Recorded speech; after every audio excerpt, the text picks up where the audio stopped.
Voilà, donc ce webinaire, donc il est co-animé donc avec Paybi et la Caisse de congés payés.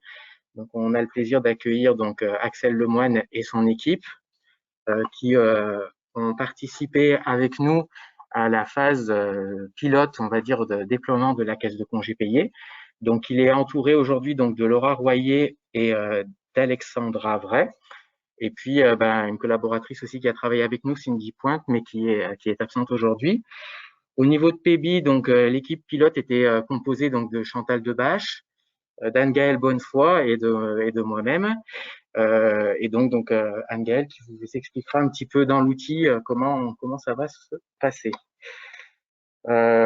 Le webinaire, donc, il est composé en 3 parties. La première partie, on va dire le pourquoi de la DSN, donc qui sera présenté donc par Axel Lemoine et son équipe. La deuxième partie, le comment dans l'outil de paye, donc avec Anne-Gaëlle et moi. Et enfin, on aura un petit échange sur des questions-réponses où vous pourrez poser vos questions donc dans le chat et on essaiera d'y répondre en sachant que les questions sont plus par rapport à la mise en place de la DSN que par on va dire le quotidien que vous pouvez rencontrer, les questions que vous avez rencontrées au quotidien avec la caisse de congé. Voilà. Donc, je vous propose de commencer. Alors, hop. 2 petites secondes. Hop, hop, hop, participants. Okay.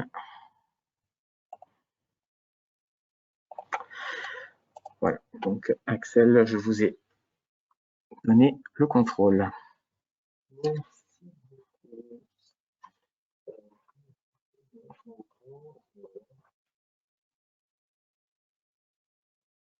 Merci pour votre invitation. Merci pour votre aide aussi dans toute cette recette DSN. En introduction, je me permets de le dire, laisse augurer de bonnes DSN CIBTP. On y croit. Il faut savoir qu'on n'est pas que du bâtiment dans le webinaire. Oui. C'est vrai que notre domaine de compétences va plus être autour du bâtiment. Néanmoins, je pense que le fonctionnement global reste le même pour à la fois le transport et le portuaire. Ce sont des domaines aussi où j'ai payé. Donc, au niveau de la mise en place de la DSN, aïe, enfin, la DSN arrive pour les CIBTP. Donc, le JPMDS a accepté notre intégration à partir de ce mois-ci. Donc, première déclaration en janvier 2022. De janvier à mars, on intégrera les éléments qui nous permettent de calculer les cotisations. Et à partir d'avril, l'ensemble des éléments qui nous permettront et de calculer les cotisations et de calculer les droits. Voilà. Donc la DSN, c'est un... donc ça veut dire que janvier, février, mars, fin mars, il y aura aussi une DNA à faire. On aurait eu de toute façon que les 3 mois, donc on n'aurait pas pu calculer les droits avec simplement 3 mois de DSN, il nous faudra les 12 mois, il y aura une DNA à faire cette année, normalement à partir d'avril, il n'y a pas de raison. On aura donc toutes les données relatives aux salariés, il n'y aura plus de DNA à faire. Donc la DSN donc, nous permet de calculer les droits, ce n'est pas le mode de communication qui nous permettra d'exercer le droit. Alors, on est d'accord que pour tout ce qui est demande de congé et déclaration intempérie, on conserve les outils de communication habituels. Donc la demande de congé s'opérera autant que d'ailleurs la demande d'intempérie via l'extranet, le plus simplement et comme d'habitude en fait. Donc voilà, au niveau des impacts, je vais peut-être vous laisser la parole. La parole. Alors, donc du coup, en sachant que au niveau de tout ce qui est net entreprise, depuis novembre 2021, au niveau des caisses, les inscriptions ne sont plus possibles puisque notre site extranet est là pour justement faire pas mal de démarches et que de toute façon, au niveau du service luxe, il va être fermé définitivement à compter du mois de juin 2022. Donc, il ne sera plus possible d'y avoir accès. Au niveau de la périodicité, donc depuis le mois de janvier 2022, toute entreprise passera par une périodicité obligatoire et automatiquement mensuelle. Et au niveau de l'exigibilité, par contre, à savoir qu'elle reste inchangée au niveau de notre organisme, elle sera encore de 45 jours. Nous, on vous conseille le prélèvement automatique pour une raison, en fait, c'est simple, ça vous évite une double connexion. C'est-à-dire qu'au niveau de votre DSM, vous allez devoir faire les démarches pour pouvoir nous l'adresser. Et à côté de cela, il faudra quand même aller sur notre logiciel extranet, pour pouvoir télépayer ou avoir accès au prélèvement automatique. Le prélèvement automatique, il se fera tout seul, vous n'aurez aucune démarche à faire, si ce n'est que d'enregistrer votre mandat au préalable, alors que le télérèglement, ce sera une manipulation qu'il faudra que vous fassiez à chaque fois que vous enverrez une DSM. Ouais, petit préambule, simplement pour vous indiquer qu'effectivement, on n'a pas de besoin dans la DSM, c'est-à-dire que la DSM n'emporte pas non plus le règlement, contrairement à certains autres organismes, pour ce qui est des congés, en tout cas congés et intempéries. Il y a des modalités qui nécessitent de passer via notre outil pour calculer la cotise. On a des abattements, on a certaines spécificités qui empêchent le calcul de la cotise directement en DSM, ce qui impose de passer par notre outil et donc un paiement en direct avec la caisse, soit par l'extranet, télérèglement, prélèvement. Donc ça veut dire double connexion. Le prélèvement automatique, de fait, il n'y a plus besoin de se reconnecter. Derrière, l'information qui vous est transmise sur le prélèvement ne vous convient pas, vous aurez toujours la possibilité de le refuser, comme tout prélèvement qui est le second. C'est pour ça qu'on insiste sur le prélèvement automatique. Surtout que dans l'outil de paye, ça vous donnera un montant de cotisation, mais qui ne correspondra peut-être pas forcément au montant qui sera prélevé, puisque comme le disait Axel, chez eux, il y a un calcul qui se refait. Donc c'est pour ça que potentiellement vous aurez un écart. Mais c'est normal. Au niveau de ce mandat, si certaines entreprises ne l'ont pas encore effectué, donc c'est bien leur espace. Donc après avoir fait la création, il faudra bien aller dans ajouter un compte, définir si vous souhaitez le prélèvement ou le télépaiement. Par contre, il faut bien aller jusqu'au bout de la manipulation, aller jusqu'à la signature électronique par la personne qui est délégataire au niveau des banques pour pouvoir télécharger ce mandat et l'envoyer à votre banque. Malheureusement, si vous n'allez pas jusqu'au bout du processus et que la signature électronique ne se fait pas, vous n'avez pas moyen d'y retourner dessus. Il faudra supprimer et recommencer la manipulation.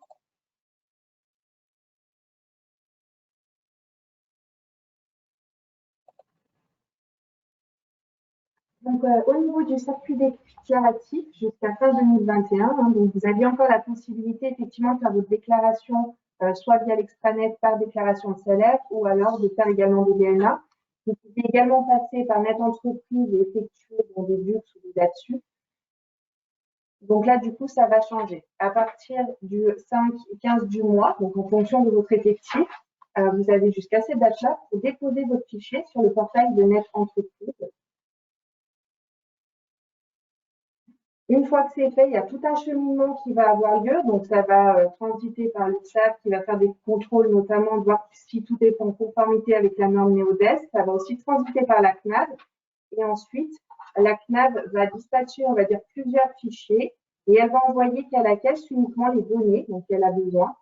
Donc, nous, ça va arriver au plus tôt entre le 8 ou le 18 du mois au niveau du concentrateur DSN, du concentrateur ICN. Donc, le concentrateur DSN, en fait, c'est la plateforme de routage des flux. Donc, il va aussi bien alimenter les flux pour la caisse des transports ou alors pour la caisse de la manutention portuaire. Et en parallèle, elle peut aussi alimenter les flux au niveau de la caisse à condition voilà, que le déclarant ait bien indiqué le code 12, enfin, ait indiqué un code caisse. Le code 12, c'est celui relatif à la caisse Rhône-Alpes-Auvergne, en l'occurrence.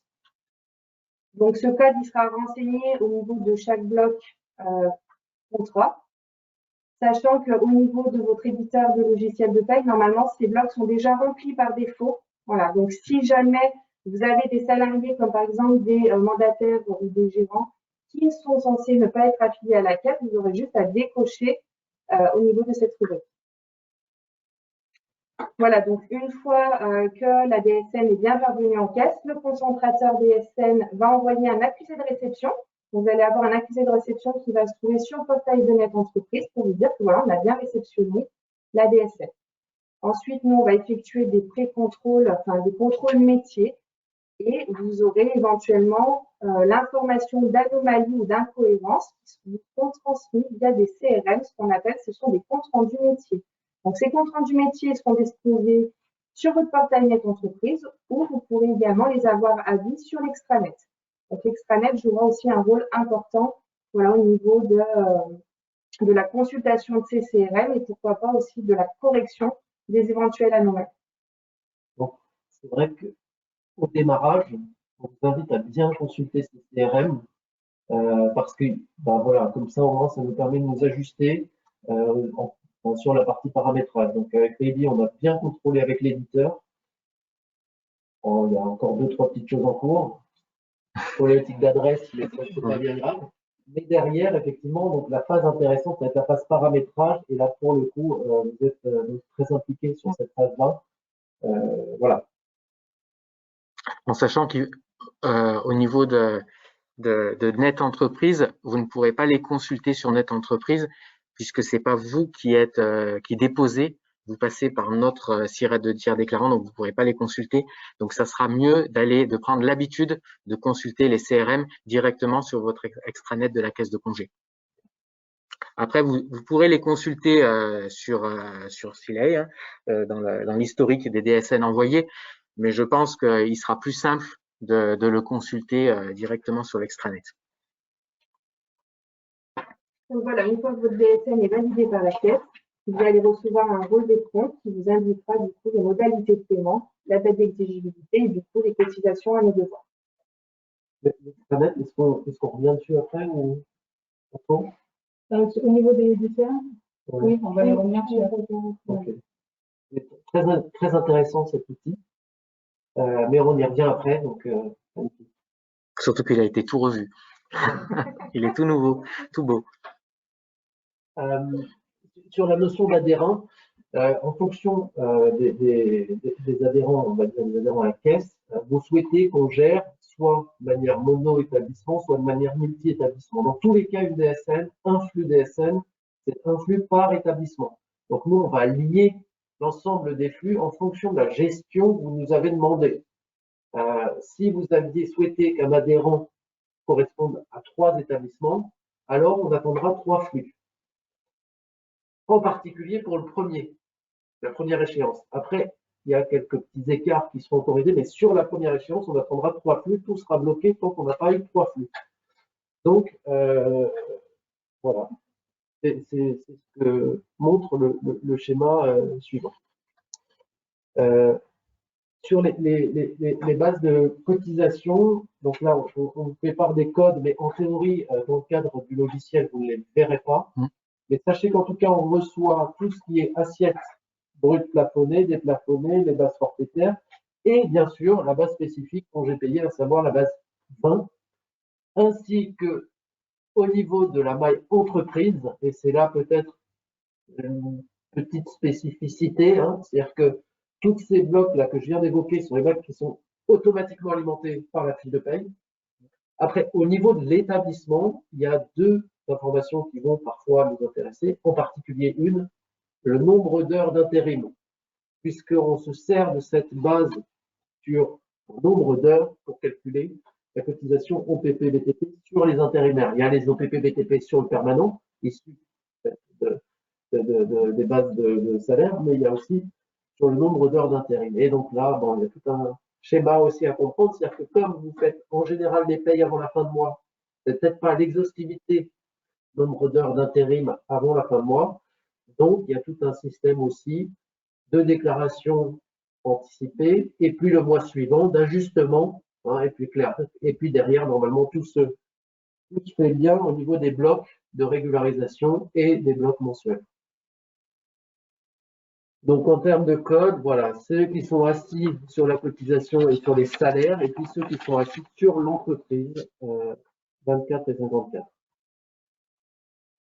Là, je passe les codes exact.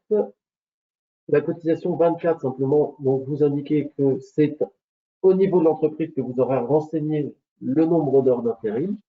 De la même façon que pour certaines entités, vous avez des cotisations assises sur le chiffre d'affaires et ça fonctionnera exactement de la même façon. Encore une fois, vous n'avez pas forcément les données à la fin du mois de manière exacte, mais avec les blocs de régularisation ou en tout cas modifiant sur le logiciel le mois suivant, ça régularisera automatiquement la position du mois précédent.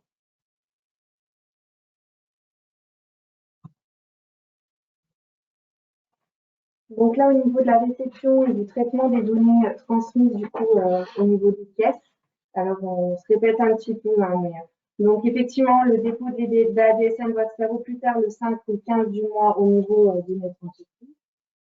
Sachant que nous, au niveau de la caisse, on ne traitera les données qu'à réception de la DSN de la totalité des établissements qui sont affiliés. Donc, on va effectuer des contrôles métiers. Ces contrôles métiers, comme je vous l'ai dit tout à l'heure, ce sont des CRM que vous pourrez retrouver au niveau de notre extranet. Donc, vous avez deux types de CRM. Vous avez des CRM sur lesquels vous allez avoir des anomalies bloquantes et vous allez avoir également des anomalies de type signalement. Donc là, vous avez un exemple de CRM au niveau de l'écran. Et du coup, ces anomalies devront pouvoir être consultées et corrigées au niveau de notre extranet. Donc, il faudra bien faire attention au niveau de la correction parce qu'effectivement, vous pouvez, en fonction de l'anomalie, prévoir la correction sur des blocs correctifs, mais il y a également des corrections que vous pourrez faire sur l'extranet. Il faudra éviter du coup le doublon à ce niveau-là. Et bien sûr, au niveau de vos fiches de paramétrage de paye, de bien corriger la source pour éviter qu'on rencontre l'anomalie des échéances suivantes. Donc, à la fin du mois, effectivement, si la DSN est complète, dans ces cas-là, vous allez recevoir un relevé de compte. Donc, ce relevé de compte va permettre de figer le montant à nos devoirs et également la modalité de paiement, si vous êtes par prélèvement, télérèglement, en fonction de ce que vous aurez choisi. Donc, ce relevé de compte, pardon, il sera envoyé entre le 15 et le 21 du mois à peu près. Voilà, et il y a un relevé de compte définitif au cas où pour les retardataires qui sera émis le 1er du mois suivant. Donc là, vous avez, voilà, on vous rappelle le relevé de compte avec le détail des cotisations et voilà, ça vous indique effectivement en bas les modalités de paiement. Donc le délai de règlement, ça ne change pas, il est toujours fixé à 45 jours après le dernier jour du mois déclaré. Et effectivement, on vous invite fortement à utiliser le prélèvement automatique au niveau des modalités de paiement. Vous pourrez néanmoins, effectivement, si vous souhaitez désactiver ce prélèvement automatique, si vous souhaitez télérégler. Alors ça, c'est le certificat avec les codes. Hein. C'est ça. En fait, donc on montre un petit peu, puisque les certificats ont un peu changé au niveau des caisses. Donc maintenant, le certificat de congé sera présenté ainsi et il vous montre un petit peu les codes rubriques qui sont utiles à l'édition de ce certificat bleu. Et aussi, en même temps, ça fait un petit rappel pour dire que la DNA est bien à faire cette année, comme on l'expliquait tout à l'heure, puisque la DSN sera que sur 3 mois. Donc, on ne va pas faire un certificat de congé pour chaque mois. C'est bien lors de la DSN, lors de la DNA, pardon. On va reprendre sur toute l'année sur la période d'acquisition, allant du 1er avril 2021 au 31 mars 2022, pour faire un regroupement de toute l'intégration des données salariées pour éviter ce certificat de congé. Et donc, vous pourrez par la suite saisir les dates de congé via votre espace extranet. Et toute autre démarche que vous souhaitez d'ailleurs au niveau du métier, du paye. Enfin, il y a pas mal d'informations qui peuvent être faites par ce bien-là.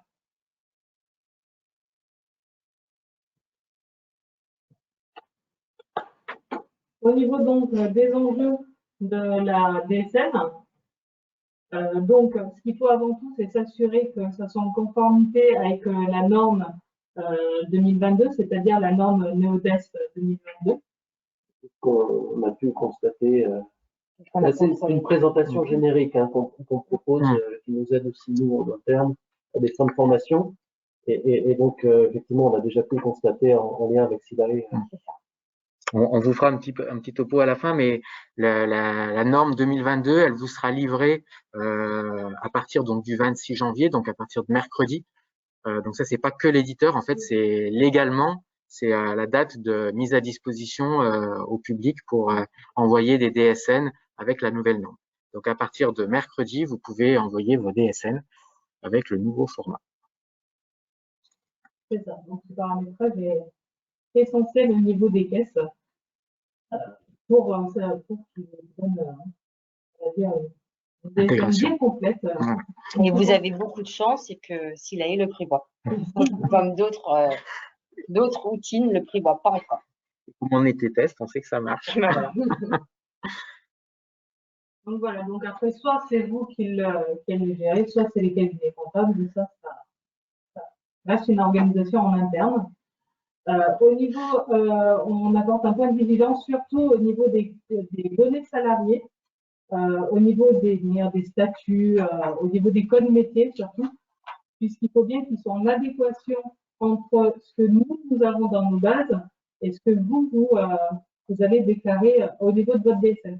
Donc pour ça, vous avez des fiches de paramétrage, des fiches consignes que vous pouvez trouver sur notre site internet, qui sera en lien un petit peu plus loin au niveau des slides, qui vont vous donner des annexes où vous allez voir les codes précis des métiers ou des qualifications et les profils de retraite, bien sûr, qui sont très importants aussi au niveau des caisses. Si au cas où vous voyez qu'il y a des irrégularités, il ne faut pas hésiter à revenir vers nous pour modifier si le métier ne colle pas. Et accessoirement, peut-être préciser le principe sur lequel on a opté pour nos développements. On a opté sur le fait qu'on partait du fait que notre base de données était correcte. Donc, on va, quoi qu'il arrive, quand on décèle une incohérence, nous, on a aussi en interne ce message-là et on pourrait éventuellement se permettre de revenir vers vous parce qu'on ne va pas prendre à tout prix ce qui est inscrit en DSN. Le retour d'expérience d'autres organismes de protection sociale nous a orienté dans ce sens-là, c'est-à-dire que notre base de données, et elle est alimentée en fonction, effectivement, de la cohérence des données qui nous sont transmises. Donc, c'est dans ce sens, et c'est pour ça, voilà, que on vous invite à vraiment donner l'identification, et puis éventuellement, nous aussi, on pourra se permettre, au-delà du CRM, qui vous donne des informations en ligne, de revenir vers vous aussi pour ajuster. Tout à fait. Donc là, sur cette dernière slide, vous pouvez retrouver le portail général d'information qui va justement vous aiguiller pour retrouver ces fiches de consigne et ces fiches de paramétrage. Et puis, vous pouvez aussi avoir accès via notre formulaire de contact en mettant pour objet DSN, avoir l'opportunité de nous poser les questions que vous souhaitez à notre organisme afin qu'on vous y réponde. On vous accompagnera dans toute démarche.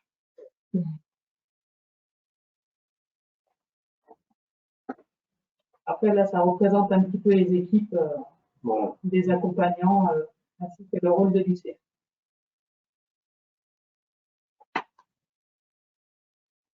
Merci. Merci pour votre présentation. Merci beaucoup. Alors, maintenant, je change. Du coup, Anne-Gaëlle va vous présenter donc comment paramétrer l'outil de paye et aussi va vous expliquer ce que nous, on a déjà paramétré et ce qu'on aura déjà paramétré sur vos dossiers. Voilà. Donc, moi, je vais vous montrer effectivement. Donc, nous sommes sur un dossier test, hein, c'est pas un dossier de client, donc j'aurai pas d'accès comme vous avez déjà. Les accès seront un peu plus ouverts que les vôtres. Donc déjà, en première partie, pour notre côté logiciel, déjà nous, on a fait du paramétrage sur certaines choses. Et par contre, sur votre accès à vous, client, vous pouvez déjà aller sur votre fiche société. Alors vous, elle sera grisée, hein, vous n'avez pas la possibilité de faire des modifications. Mais par contre, vous pouvez déjà faire des contrôles sur votre fiche société pour le paramétrage de la DSN. Lorsque je vous parle de contrôle sur la fiche société, vous pouvez taper F1 sur votre fiche société et il y a effectivement certains champs qu'il faudra vérifier. Déjà, point de vue des questionnaires conventionnels par rapport à vos dossiers, de bien contrôler si vous êtes adhérent à un syndicat, que les coches soient activées. Alors, dans le dossier test, moi, je suis pas activée, hein, mais potentiellement, j'aurais pu être adhérente à un syndicat et également activer la cotisation intempérie. Pour ce dossier-là, nous avons mis donc les 3 conventions. Vous avez pour les ouvriers, mais vous avez également le questionnaire conventionnel, par exemple, pour les étames, où vous avez encore la coche des syndicats pour ou la CAPEB ou la FFB, et également la cotisation intempérie. Mais dans ce dossier, on a été un peu plus loin. On a considéré également qu'on avait aussi des cadres, parce que c'est important de renseigner aussi nos cadres. Donc, potentiellement, on aurait pu effectivement encore être adhérent ou à la CAPEB ou à la FFB, et également cotisation intempérie. Donc déjà, vous avez cette première information à faire un contrôle, vous, en tant que client, par rapport à votre fiche société, c'est que déjà, dans votre questionnaire conventionnel, ce soit déjà conforme à votre entreprise. Également, dans votre fiche société, il faut aussi contrôler que nous sommes bien adhérents à la caisse de congé. Donc, ça, vous retrouverez l'information dans votre société, où vous cliquez effectivement sur F1, également société, et là, vous allez retrouver l'information qui se trouve ici. Dans le social et le fiscal, il faut effectivement que ce soit bien coché qu'on est adhérent à une caisse de congé pour que les contributions s'affectent correctement. Je pense que pour la caisse de la fiche société, je pense ne rien avoir oublié. Chantal, tu me valides. Chantal me valide. Donc, dans la fiche société, voilà ce que vous avez à contrôler. Si vous voyez que c'est pas conforme avec la réalité, vous n'avez pas la possibilité de faire de modifications. Donc, on vous conseille fortement de vous présenter, de faire un petit mail à votre gestionnaire en charge de votre dossier pour qu'elle puisse affecter les modifications quand même. Je vous montre juste pour les caisses de congé dans nos organismes, sachant que là, par contre, vous n'aurez pas d'accès. Là, c'est juste pour vous montrer que nos dossiers seront à jour et que déjà, nous, sur tout l'ensemble de nos dossiers, on a bien déjà nos caisses de congé. Donc là, on est sur la caisse 12, mais effectivement, on aurait pu être sur une caisse différente. C'est en fonction effectivement de votre dossier. On aura bien coché qu'on est en Dux EDI, alors que précédemment, nous étions bien sur un Dux extérieur, sachant que vous faisiez déjà les caisses de congé ailleurs. Et avec la date de validation, donc au 1er janvier 2022. Que l'on coche virement ou télérèglement, pour vous, c'est ce que tout à l'heure on vous expliquait, c'est que ça, pour vous, c'est transparent via Silae. C'est pas Silae qui va donner l'ordre de virement ou de télérèglement, en fait. Donc, peu importe la coche qu'on va renseigner pour vous, ça sera quand même quelque chose à faire de votre côté et non sur l'outil de paiement. J'espère que pour l'instant, tout va bien pour vous. On va arriver maintenant, par contre, effectivement, à nos salariés quand même, c'est important. Donc, il y a certaines rubriques dans les fiches salariés qui seront grisées, mais qui seront, comme on l'a dit tout à l'heure, obligatoires. Donc, potentiellement, vous allez donc sur les salariés avec un emploi en cours, ce qui nous intéresse. On fait recherche. Moi, je vais arriver sur mon salarié qui est apprenti, potentiellement, où là, certaines informations vont être obligatoires, mais qui sont déjà, je ne sais pas, peut-être que vous avez déjà vu dans vos fiches salariés, qui sont déjà renseignées pour vous. Je vais juste la descendre légèrement. Et là, vous voyez, Silae donc a fait une mise à jour par rapport effectivement à nos tests. Le code classification BTP, c'est quelque chose que vous ne pouvez pas modifier. Donc là, normalement, ces codes classification BTP ont été validés. On n'a pas à les modifier. Si vous vous rendez compte que vous avez un souci par rapport à un code de classification BTP, n'hésitez pas également à nous faire un retour. Et le code classification BTP, il se renseigne en automatique grâce au code classification métier qui a été ici. Voilà. Donc, il faut être, c'est ce qu'il faut vérifier, c'est ça, c'est le code classification métier qui soit bien en adéquation avec le métier du salarié. Et après, c'est ce qui va permettre de vous donner le code classification BTP. Lorsque vous allez classer votre nouveau salarié potentiellement, vous passerez effectivement par la classification des métiers. Vous double-cliquerez sur ce que vous souhaiterez. Et en fonction de sa classification, ce code va s'affecter. Comme beaucoup de codes, beaucoup de choses se font avec la classification des métiers comme les minima, là, ce sera une rubrique qui sera en automatique renseignée avec votre code classification. Sur notre fiche salarié, on voit effectivement qu'il y a des champs qui ne sont pas renseignés. On a fait un peu des pièges. Donc, je vous montrerai comment faire des modifications en masse également sur l'ensemble de vos salariés. Mais là, tout de suite, on peut voir effectivement qu'il nous manque un code CPNDUC. Soit vous avez très peu de salariés dans votre entreprise et vous allez passer fiche salarié par fiche salarié et c'est complètement possible. Soit nous passerons par un onglet qui s'appelle modification salarié et on pourra faire un contrôle de vos champs obligatoires. Donc là, je connais mon code CPNDUC, mais si, imaginons, je ne connaissais pas mon code CPNDUC, je peux cliquer sur mon affichage et récupérer mon code qui se trouve, pour le coup, apprenti. Je double-clique, je l'applique et je ferai une sauvegarde de mon information. On va quand même finaliser la fiche salarié parce que donc ce code CPNDUC est obligatoire. Mais vous avez également le code emploi bâtiment qui se trouvera ici, qui est obligatoire dans nos fiches salariés. Et c'est ce code-là, si je ne me trompe pas, que nous, on renseigne en fonction d'un type de salarié, mais que la caisse de congé aura aussi.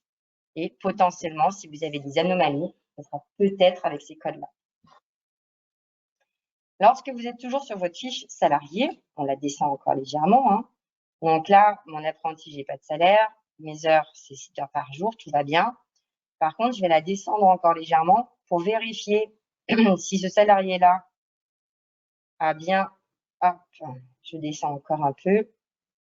Il a bien tout ce qu'il faut. Il n'a pas de pourcentage d'abattement, tout va bien. Et en questionnaire conventionnel, celui-ci ne devrait plus être utilisé par rapport à la société.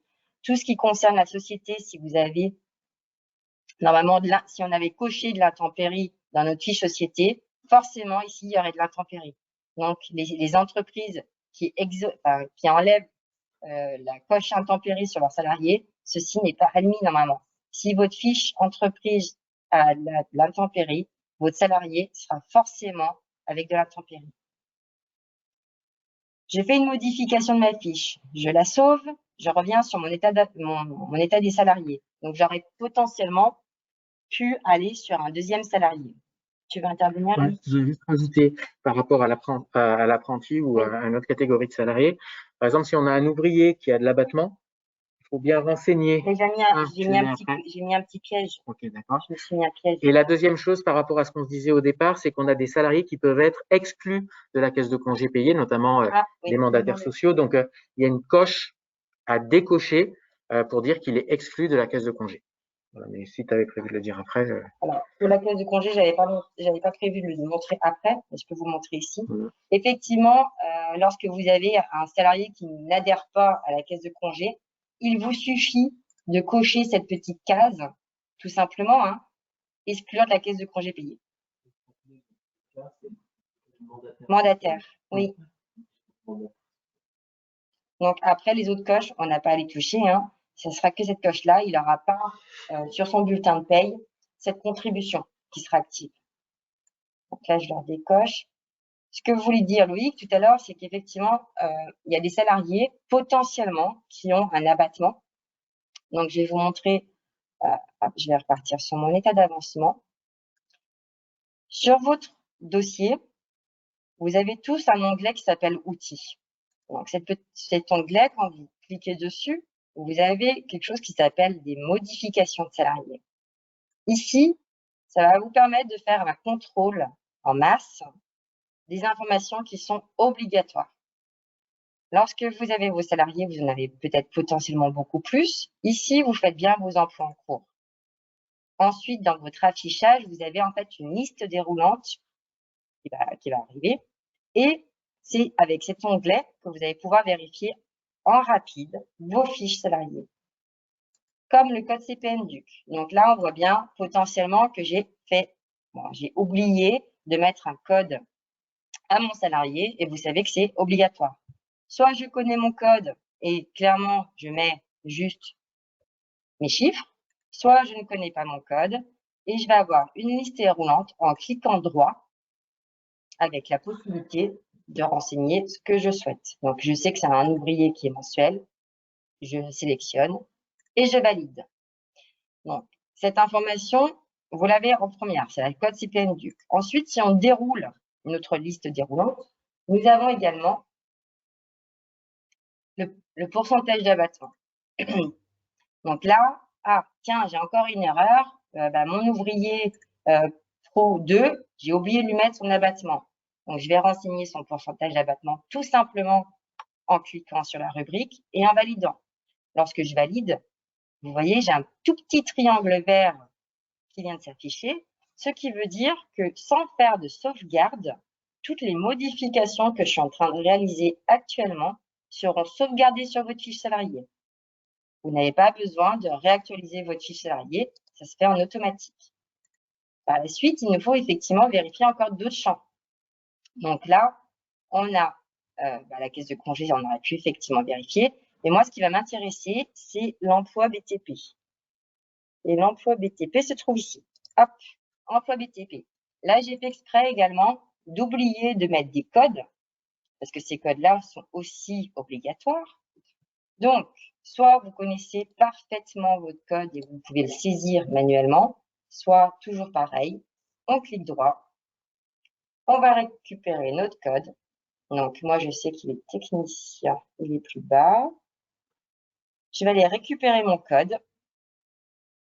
Je double-clique et je l'applique. Ça a bien été pris en considération. J'ai mon triangle vert qui vient de s'appliquer. Pareil pour mon ouvrier. Donc, lui, il est installateur d'équipement. J'aurais tendance à dire qu'il est comme son camarade.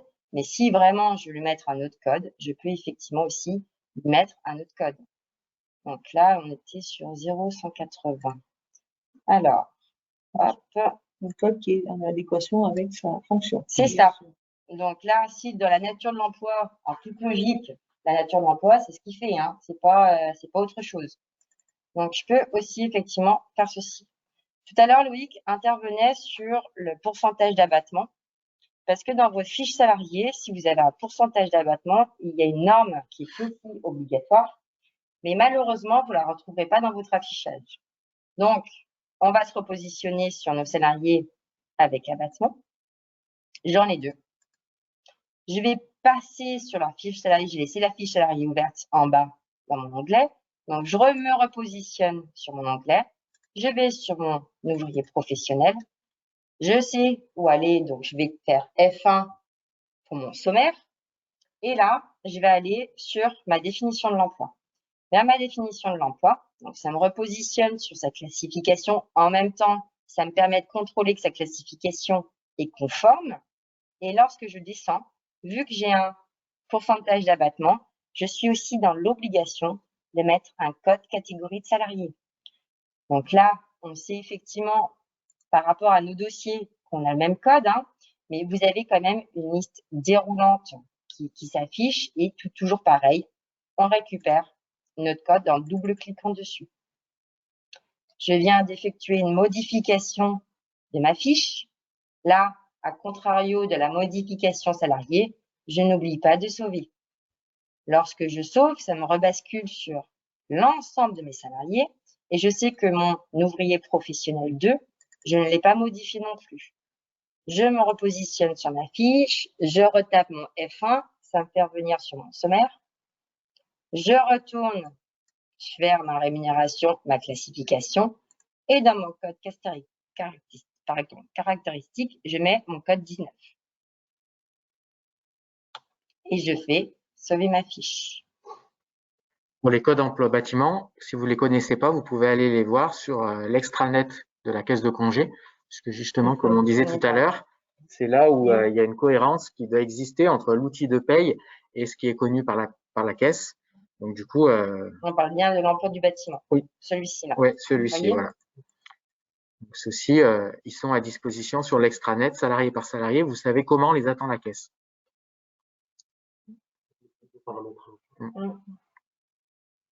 Donc, une fois que vous avez fait toutes vos modifications, donc là, toutes les vérifications ont été faites par rapport au paramétrage de vos salariés.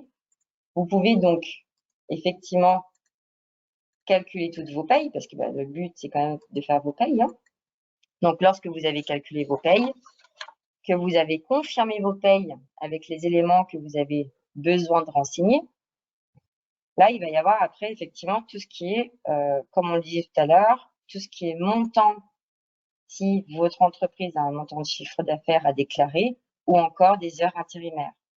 Potentiellement, nous avons fini nos payes, on a été très rapide, hein, on les a toutes faites, on est très rapide là-dessus. Une fois que vous les avez éditées, donc c'est la partie où vous allez devoir faire effectivement votre DSN. Hop. Hein? Print to PDF.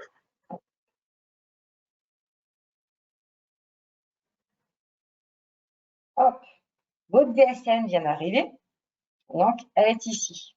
Donc déjà, conformément à votre dossier, vous faites un petit tableau des charges. Vous vérifiez quand même bien que dans votre tableau des charges, vos rubriques de caisse de congé soient bien affectées à votre organisme, hein, parce que le but, c'est quand même que tout soit propre. Vu que vous n'avez pas la possibilité d'aller dans l'onglet que nous, on a, organisme, vous nous alertez s'il y a besoin par rapport à cette ligne de cotisation. Dans vos dossiers, donc, SILAE a mis à jour tous nos accès. Donc, dans votre onglet DASU DSN qui se trouve ici, vous avez maintenant la possibilité d'aller saisir aussi bien le chiffre d'affaires que les heures intérimaires. La caisse de congé nous alerte là-dessus, c'est que si vous avez déjà potentiellement des heures intérimaires et que comme vous avez peut-être pas encore eu le nombre d'intérimaires, il faut quand même bien mettre une valeur, que ça soit 0 ou bien un nombre supérieur, il faudra renseigner ce chiffre-là. SILAE est en train de faire des modifications parce que si je mets 0, vous voyez, il n'y a rien qui se passe. Mais potentiellement, vous avez vraiment 0 à renseigner. Donc, pour que cela fonctionne, pour l'instant, on peut vous proposer de mettre 001, vous faites entrée. Et lorsque vous avez fait ça, pour modifier votre chiffre, vous retournez sur 00. Et là, vous voyez, ça va bien sauvegarder mon 0.00. Ça, c'est en attendant d'avoir la dernière version de SILAE. Voilà. Donc, voilà, on ne peut pas mettre de 0. Mais si vous trichez en mettant un chiffre et vous revenez sur votre chiffre en modifiant, cela prend bien le chiffre modifié. Et l'information dans la DSN de bloc va bien remonter. On a fait des tests, tout ça remonte très très bien. Lorsque vous voulez intervenir peut-être. C'est-à-dire que on attend une base, oui. quand bien même celle-ci est à 0 et qu'on n'obtient aucune information, c'est pas la même chose que si on nous déclare 0. C'est-à-dire qu'on peut attendre pour certains adhérents un certain nombre de bases, et si elle n'est pas mentionnée même à 0, là, ça va créer des messages sur le CRM et ça créera des messages sur l'extranet, etc. Donc, c'est vrai que c'est un peu polluant. Donc, c'est vrai que bien comprendre que par principe, nous, une base attendue, on a besoin d'une donnée. Donc, même si c'est à 0, ça évite les messages d'anomalie. Et en général, l'intérim, elle est attendue. D'accord. Lorsque donc on fait une modification, on n'oublie pas également de sauver, hein, et vous avez la possibilité de contrôler votre tableau, mais qui sera pour l'instant en test. Hein. Donc on voit bien qu'on a déclaré aucune base en heure d'intérimaire, sachant que cette notion par contre remonte très bien dans le calcul de notre DSN et le bloc déclare bien à 0. Je reviens sur notre onglet DASU DSN. Vous avez également la possibilité aussi de renseigner votre chiffre d'affaires. La même chose, on arrivera sur notre mois de déclaration, on mettra 2022, on renseigne un montant, je ne sais pas, allez, on va dire que moi j'ai 100 € et que je sauve. Toujours pareil, vous avez toujours l'onglet avec la possibilité de faire contrôle. On clique dessus. On contrôle. Si vous souhaitez vous l'ouvrir et vous l'enregistrer sur votre PC, vous avez la possibilité de l'extraire en tableur. A contrario de l'intérim, il ne faut pas renseigner de base si ce n'est pas attendu. C'est ça. Les adhérents savent s'ils doivent ou pas remplir leur fiche d'affaires. C'est pas obligatoire. C'est vraiment spécifique sur certains à faire, donc là, pour le coup, c'est pas obligatoire. Les adhérents savent s'ils sont, Ils ont un chiffre ou pas. s'ils ont un chiffre renseigné. Lorsque vous avez fait tous ces enregistrements, comme pour une DSN classique, vous avez l'habitude, on arrive sur notre déclaration, on clique droit, on la calcule. Et la nouveauté, c'est qu'effectivement, que lorsque vous ferez votre récapitulatif DSN, votre ligne avec la caisse de congé va apparaître.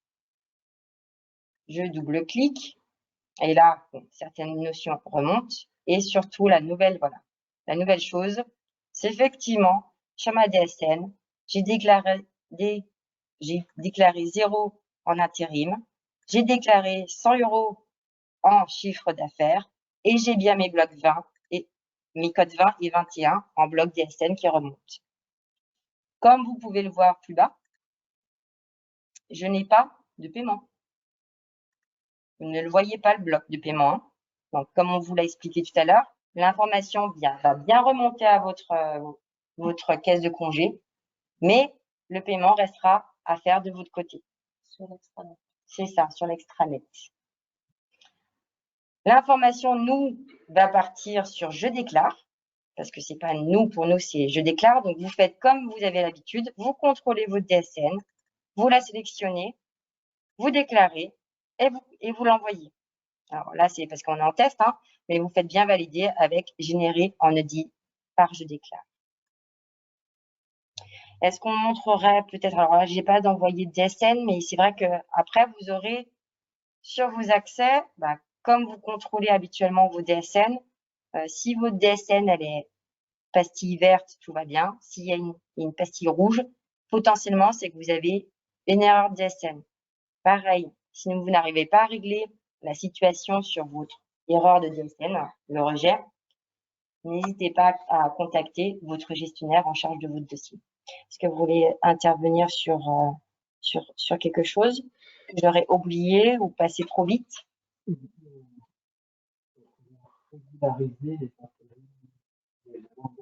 Oui, alors ça, les régularisations sont encore en cours. Donc, potentiellement, on pense que ça va se réaliser comme ça, mais on n'a pas fait de test par rapport à ça. C'est que lorsque vous aurez effectivement des modifications sur des périodes passées, il faudra effectivement retourner sur les intérimaires, resélectionner votre période et la remodifier. Mais visuellement, on n'a pas encore retour réellement de notre éditeur par rapport à cette modification, comment elle va s'affecter. Au niveau de l'extranet, on peut faire cette modification. Directement au niveau de l'extranet. Mais ce que vous disiez tout à l'heure, ne faites pas une modification. Voilà. Donc, pour l'instant, si l'AIN le prévoit, mais on ne sait pas trop dans quelle mesure, nous, on vous conseille effectivement, si l'extranet le permet, clairement, faites sur l'extranet pour l'instant, en attendant que l'AIN soit un peu plus performant de ce côté-là. De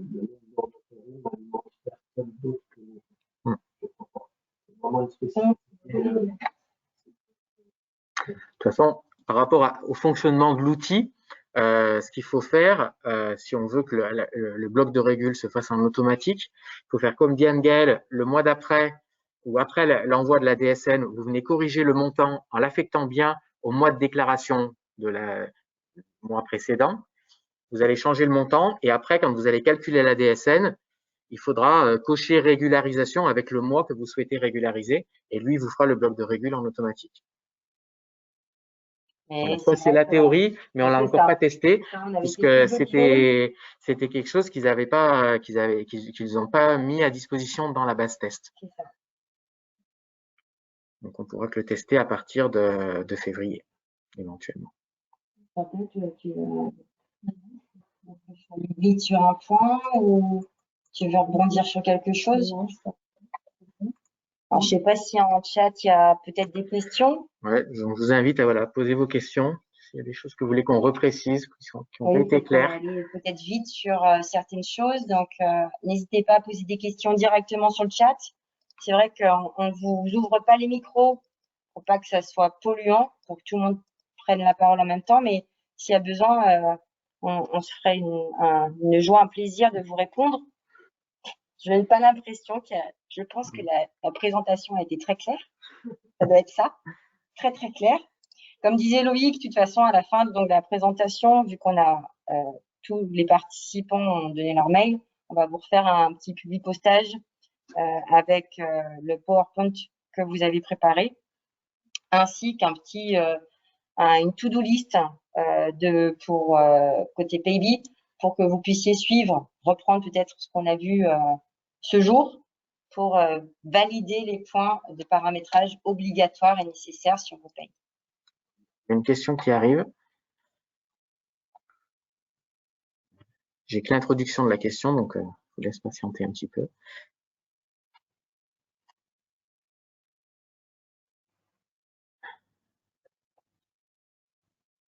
Ah, ça y est.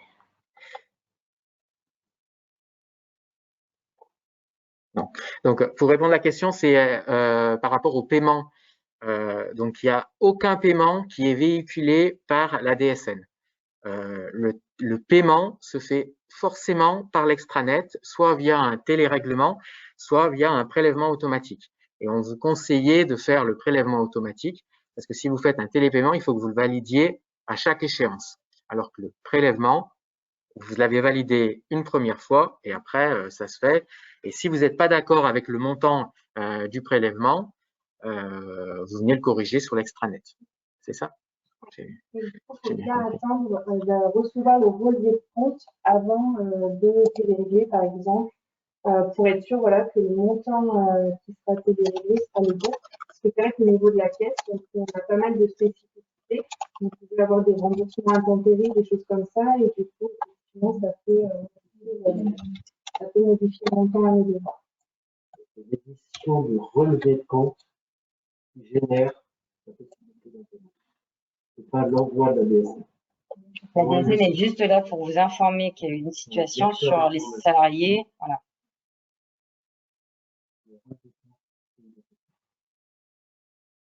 La DSN,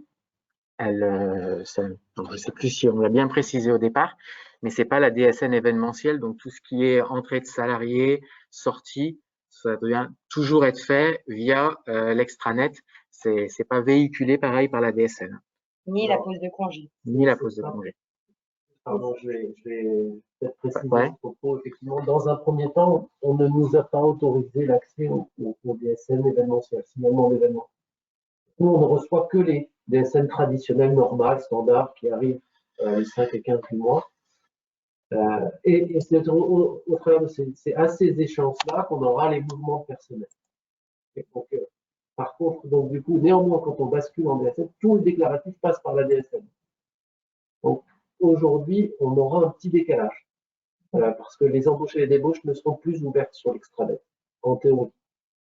En pratique, il est possible que ça vous pose certaines difficultés, en particulier avec certains adhérents qui aimeraient pouvoir déclencher les choses plus rapidement que ce que nous permettra de le faire la DSN normale.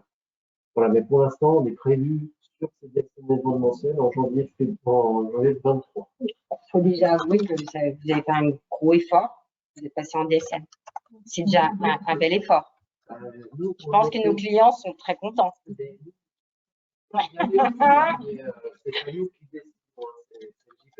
Ouais, donc j'ose espérer qu'effectivement ça va encore évoluer et potentiellement ce qu'on dit aujourd'hui, il y a peut-être certaines choses qui peuvent encore bouger dans l'année peut-être ou l'année prochaine.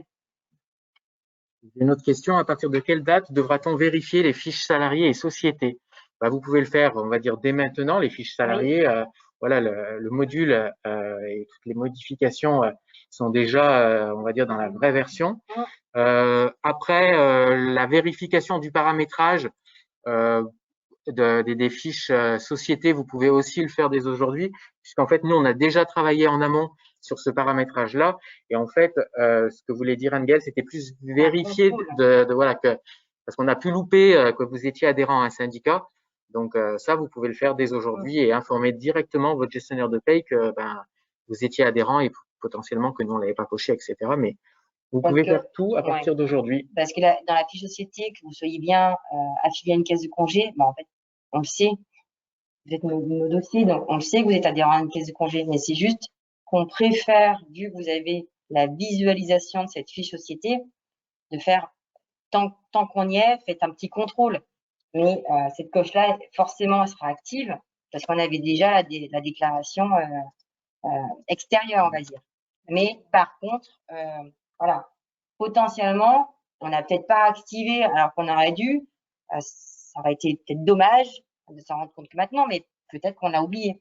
Donc ça, vu que vous n'avez pas la possibilité de faire des modifications sur ça, en fait, c'est juste de faire un contrôle rapide et nous alerter si besoin. Mais en toute logique, normalement, vos dossiers sont à jour. Hein. Et après, la fiche salarié, c'est quand même avant de faire vos payes. Parce que le problème, c'est que, imaginons, vous avez fait vos payes et que vous n'avez pas contrôlé que ces informations sont bien remontées.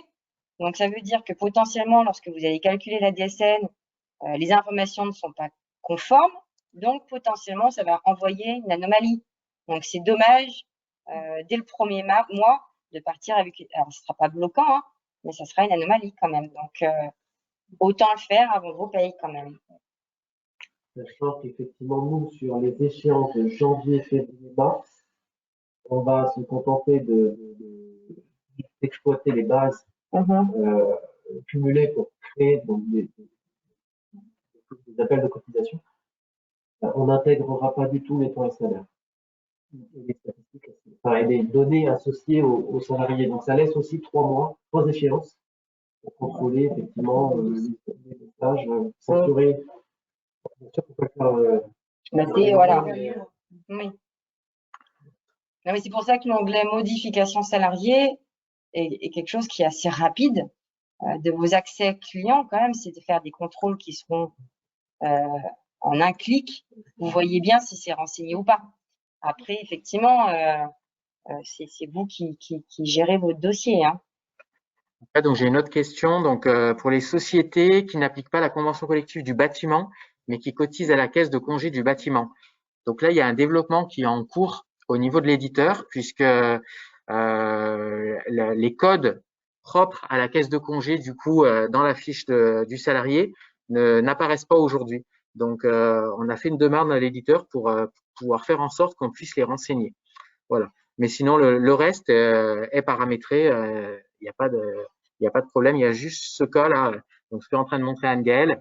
Donc, pour les salariés qui ne sont pas rattachés à la caisse de congé bâtiment, aujourd'hui, il nous manque à la convention collective du bâtiment. Il y a cette partie-là qui est pas prévue, mais qui est en cours de développement. Voilà.